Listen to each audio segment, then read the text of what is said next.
இந்த கதை வந்து எங்கேருந்து ஸ்டார்ட் ஆகுதுன்னா, லண்டனில் இருக்கிற பிரைவேட் டிரைவ் அப்படிங்கிற ஒரு ஏரியாவில் நம்பர் 4 வீட்டில் வெர்னோன், பெட்டூனியா, டெட்லி இவங்க 3 பேர் எடுத்துகிட்டு இருந்தால் கதை ஸ்டார்ட் ஆகுது. இதில் வெர்னோன் அவர் எப்படிப்பட்ட ஆள் அப்படின்னா, கொஞ்சம் குண்டாக இருக்கிற ஒரு ஆள். நான் சராசரி மனுஷங்களை விட கழுத்து கொஞ்சம் குட்டியாக தான் இருக்கும். அப்புறம் அவரோட மீசை வந்து ரொம்ப பெருசாக இருக்கும் அப்படின்னு டிஸ்கிரைப் பண்ணியிருக்காங்க. பெட்டூனியா அவங்க எப்படி இருப்பாங்க அப்படின்னா, ஒல்லியாக சராசரி மனுஷங்களை விட கழுத்து 2 அடி அதிகமாகவே அவங்களுக்கு இருக்கும். அதை அவங்க எதுக்கு பயன்படுத்திக்கிறாங்க அப்படின்னா, அடுத்தவங்க விஷயத்தை கேட்குறதுக்கும், ஒட்டு கேட்குறதுக்கும் அந்த மாதிரி விஷயத்துக்கு பயன்படுத்திக்கிறாங்க. டெட்லி அவன் எப்படிப்பட்டவன்னா, கொஞ்சம் ஒரு அடம் பிடிக்கிறவன். அவன் வீட்டில் அவன் கேட்டதை அப்போயே வாங்கி கொடுத்துடணும். இல்லை அப்படின்னா ஏதாச்சும் பொருளை போட்டு உடைக்கிறது, சாப்பாடை தட்டி விடுறது, அந்த மாதிரி வேலையை செய்வான். அதனால் அவன் கேட்டதை அப்போயே வாங்கி கொடுத்துருவாங்க. இந்த கதை வந்து டியூஸ்டேயில் ஸ்டார்ட் ஆகுது. அதாவது வெர்னோன் எப்பவும் போல் எந்திரிச்சு வேலைக்கு கிளம்புறாங்க. அதாவது அவங்க எங்கே வேலை செய்கிறாங்க அப்படின்னா, கிரின்னிங்ஸ் அப்படிங்கிற ஒரு கம்பெனி, அதாவது ட்ரில் கம்பெனி டைரக்டராக வேலை பார்க்குறாங்க. பெட்டூனியா டெட்லி எழுப்பிட்டு அவங்க போய் சாப்பாடு செய்கிறாங்க. வெர்னோன் ராக்கிங் சேர், அதாவது ஒரு சேரில் உட்காந்துட்டு நியூஸ் பேப்பர் படிக்கிறாரு. படிச்சுட்டு சாப்பிட்டு அவர் எப்பவும் போல் அவரோட வேலைக்கு போகிறாரு. அப்படி கிளம்பும்போது ஜன்னல் வழியாக ஏதோ பறக்கிற மாதிரி தெரிஞ்சிருக்கு. ஆனால் அவர் எதையும் பெருசாக எடுத்துக்கல. பெட்டூனியாவும் கிஸ் பண்ணிட்டு டெட்லியும் கிஸ் பண்ணிட்டு அவர் கிளம்புறாரு. அவர் கார் பார்க்கிங்கில் இருக்க கார் எடுத்துகிட்டு போகும்போது, கொஞ்சம் தூரம் தள்ளி போகும்போது, அவங்க வீட்டுக்கு வெளியே, அதாவது கார்டனில் ஒரு பூனை உட்காந்து மேப் படிச்சுட்டு இருக்கிறத பார்க்குறாரு. அவரும் ஒரு ஆச்சரியமாக பார்க்குறாரு. ஒரு பூனை மேப் படிக்குதான்னு சொல்லி ஆச்சரியமாக பார்க்குறாரு. அதுக்கப்புறம் அவர் கொஞ்ச நேரம் அந்த கண்ணாடியை பார்த்துட்டே இருக்கும்போது அந்த பூனையும் என்ன பண்ணுதுன்னா அவரை பார்த்து முறைக்குது. அவரும் சரி எதுவும் பெருசாக எடுத்துக்காமல் அவரும் அவரோட வேலைக்கு கிளம்புறாரு. சரின்னு சொல்லி அவரும் கிளம்புறாரு. இப்படி போயிட்டு இருக்கும்போது ஒரு சிக்னலில் மாட்டிக்கிறாரு. அந்த சிக்னல் இருக்கிறவங்கள சுற்றியும் பார்க்கும்போது ஒரு பழைய காலத்து ட்ரெஸ்ஸை போட்டுட்டு ஒருமே நடந்து போயிட்டு இருக்கிறத பார்க்குறாங்க.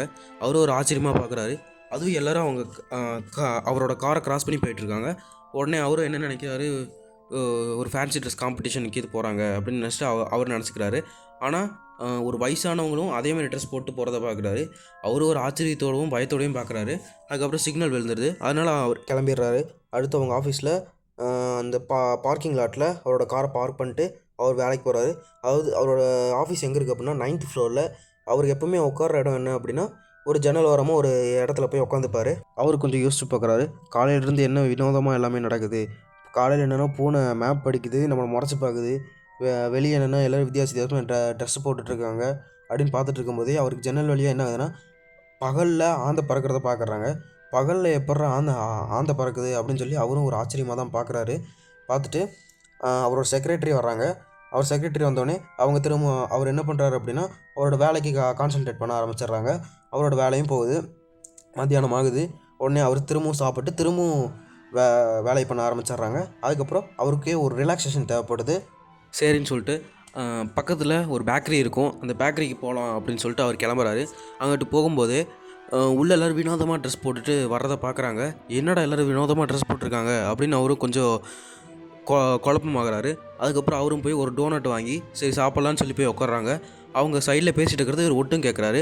அதாவது அவங்க என்ன பற்றி பேசிக்கிறாங்கன்னா, ஹேரினும் அவங்க அப்பா பாட்டரையும் பற்றி பேசிக்கிட்டு இருக்காங்க.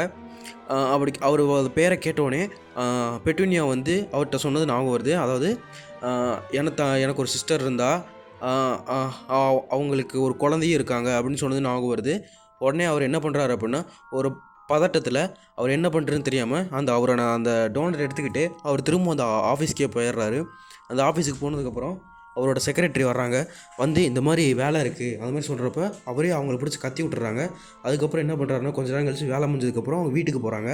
இப்படி போயிட்டு இருக்கும்போது ஏத்தப்பில் வயசான ஒரு ஆள் போதையில் வந்து கீழே விடுகிற மாதிரி போகிறாரு. இவரும் போய் அவரை பிடிக்கிறாங்க. அப்படி பிடிக்கிறப்ப அவர் நீங்கள்லாம் சந்தோஷமாக இருங்க, இப்போ எல்லாருமே இனிமேல் சந்தோஷமாக இருப்போம் அந்த மாதிரி பேசிகிட்டு இருக்கிறாங்க. இவருக்கு ஒன்றும் புரியலை. எதுக்காக இப்படிலாம் உளறிட்டு இருக்கிறீங்க அப்படின்னு கேட்டப்போ, நீங்கள்லாம் மகள் தானே, அதனால் உங்களுக்கு இதை பற்றி எதுவும் தெரியாது அப்படின்னு சொல்கிறாரு. அவரும் கொஞ்சம் யோசிக்கிறாரு. மகள்னா என்ன அப்படின்னு சொல்லி அவர் யோசிக்கிறாரு. அப்புறம் யோசிச்சுக்கிட்டே அவரும் வீட்டுக்கு போகிறாரு. சரின்னு சொல்லி அவர் வந்துக்கிட்டு இருக்கும்போது அவர் யோசிச்சு பார்க்குறாரு, எதுக்காக பாட்டர்னு பேசிக்கிறாங்க, அதுவும் இல்லாமல் பையன் ஹேரின்னு எதுக்காக பேசிக்கிட்டு இருக்காங்க அப்படின்னு சொல்லி அவரும் கொஞ்சம் யோசிச்சு பார்க்குறாரு. கடைசியில் அவரும் கொஞ்சம் குழப்பமாயிட்டு சரி அதை விட்டுறலாம் அப்படின்னு சொல்லிட்டு அவரும் காரில் வந்துக்கிட்டு இருக்காரு. வந்துட்டு இருக்கும்போது அதே கார்டனில் அதே மாதிரி பூனை அதே இடத்துல உட்காந்துட்டு இருக்கிறத அவர் கவனிக்கிறாரு. பார்த்துட்டு அவரும் போய் அதை விரட்டியோட பார்க்குறாரு. ஆனால் அதை கொஞ்சம் கூட அசையலை. அவரை பார்த்து முறைச்சிக்கிட்டே இருக்குது. அவரும் ஏதோ வித்தியாசமாக இருக்குதுன்னு சொல்லி அவரும் கொஞ்சம் நேரம் பார்த்துட்டு அவரும் போயிடுறாரு. உள்ளே போனதுக்கப்புறம் வெளியே நடந்ததை பற்றி பேசிகிட்டு இருக்கிறத அவர் கவனிக்கிறாரு. பார்த்தா அவரும் போய் அதை விரட்டியோட பார்க்குறாரு. ஆனால் அதை கொஞ்சம் கூட அசையலை. அவரை பார்த்து முறைச்சிக்கிட்டே இருக்குது. அவரும் ஏதோ வித்தியாசமாக இருக்குதுன்னு சொல்லி அவரும் கொஞ்சம் நேரம் பார்த்துட்டு அவரும் போயிடுறாரு. உள்ளே பெட்டூனியாட்ட கேட்கலாமா வேண்டாமா அப்படின்னு சொல்லி அவரும் யோசிக்கிறாரு. யோசிச்சுக்கிட்டு அவர் சிஸ்டரை பற்றி பேர் எடுத்தாலே பெட்டூனியா கோவப்படுறா, சரி வேண்டாம் அப்படின்னு சொல்லி அவர் நிறுத்திடுறாரு. அதுக்கப்புறம் பெட்டூனியா வந்து இந்த மாதிரி எதிர்த்த வீட்டில் இந்த மாதிரி சண்டை நடந்துச்சு அந்த மாதிரி சொல்லிட்டு இருக்கும்போது இவரும் இந்த மாதிரி கேட்குறாங்க, உன் சிஸ்டர் என்ன பண்ணுறாங்க, அவங்க எங்கே இருக்காங்க, ஏதாச்சும் தெரியுமா, அந்த மாதிரி ஏதாச்சும் கேட்குறாங்க. அது கேட்டதுக்கப்புறம் அவங்க பெட்டூனியாவும் கொஞ்சம் கோவப்படுறாங்க. தெரியாது, அவங்க எப்படி இருக்காங்கன்னு கூட எனக்கு தெரியாது, கல்யாணம் ஆனதுக்கப்புறம் அவங்க எங்களுக்கு டச்சே இல்லை அப்படின்னு சொல்லிடுறாங்க. சரி அவங்களுக்கு ஏதாச்சும் பையன் கீது இருப்பான்ல அப்படின்னு கேட்டப்போ ஹாரின்னு சொல்கிறாங்க. உடனே அவர் யோசிக்கிறாரு, ஹாரியா அப்படின்னு சொல்லி அவர் காலையிலேருந்து நடந்ததை எல்லாத்தையும் யோசிக்கிறாரு. அதுக்கப்புறம் சரின்னு சொல்லி 2 பேரும் பெட்ரூம் தூங்க போயிடுறாங்க. தூங்க போனதுக்கப்புறம் அவங்க 2 பேரும் கொஞ்சம் நேரம் பேசிட்டு தூங்க ஆரம்பிச்சிடுறாங்க. அதுக்கப்புறம் எல்லோரும் தூங்கினதுக்கப்புறம் வெளியே என்ன ஆகுதுன்னா, அந்த பூனை அந்த ஜன்னலையே பார்த்துக்கிட்டு இருக்கு. கொஞ்ச நேரம் கழிச்சு அந்த இடத்துக்கு ஒரு வயசான ஒரு ஆள் வராரு. அவர் எப்படி இருக்கார் அப்படின்னா, தலையெல்லாம் வெள்ளை முடியோட ஒரு பெரிய தாடியோட அவர் வராரு. வந்து அவர் எங்கே போகிறார் அப்படின்னா, அங்கே ஒரு அந்த பூனைக்கிட்ட போய் நின்று எப்படி இருக்கீங்க ப்ரொஃபஸர் மெக்கானிக்கல் அப்படின்னு கேட்குறாரு.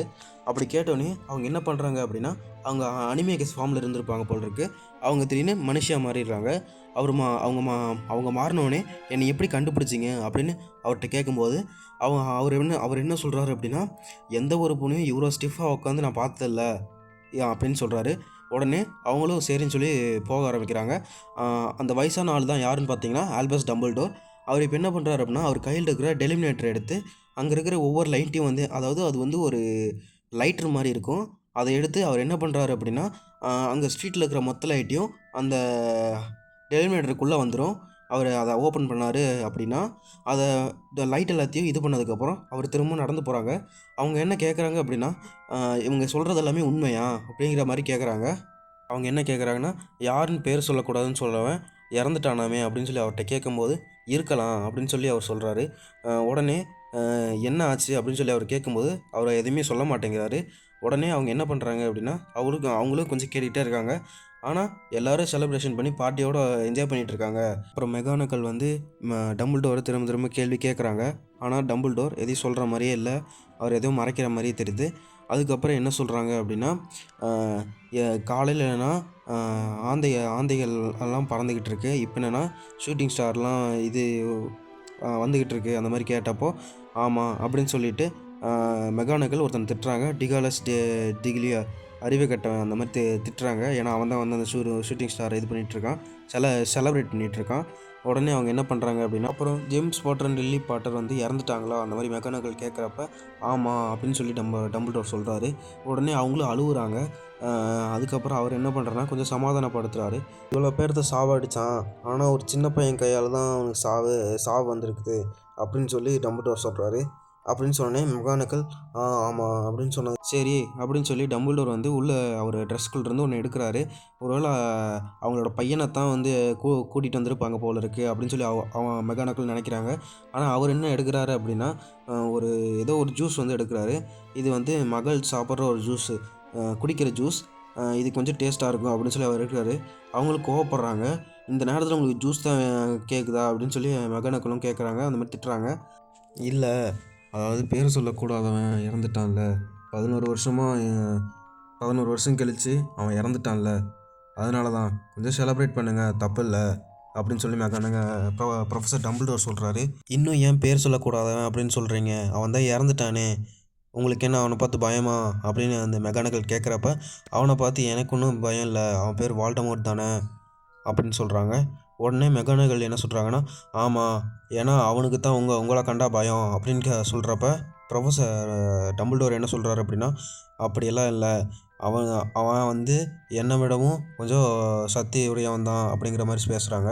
அதுக்கப்புறம் மெக்கானிக்கல் அவங்க பையன் எங்கே அப்படிங்கிற மாதிரி கேட்குறப்ப டம்பிள்டோர் என்ன சொல்கிறாரு அப்படின்னா, நான் ஹாக்ரிடை வந்து கூட்டிகிட்டு வர சொல்லியிருக்கேன் இந்த மாதிரி சொல்கிறாங்க. மெக்கானிக்கல் என்ன சொல்கிறாங்க அப்படின்னா, இந்த மாதிரி வேலைகளில் ஹாக்ரிடை நம்புறது சரிதானா அப்படிங்கிற மாதிரி கேட்குறாங்க. அவர் நான் நம்புறது அவன் ஒருத்தனை மட்டும்தான் அந்த மாதிரி சொல்கிறாரு. அதுக்கப்புறம் என்ன ஆகுது அப்படின்னா, வானத்தில் ஒரு வண்டி சத்தம் கேட்குது. யார் அப்படின்னு பார்த்தா ஹெட்லைட்டோட ஹாக்ரிட் வந்து மேலேருந்து வராரு.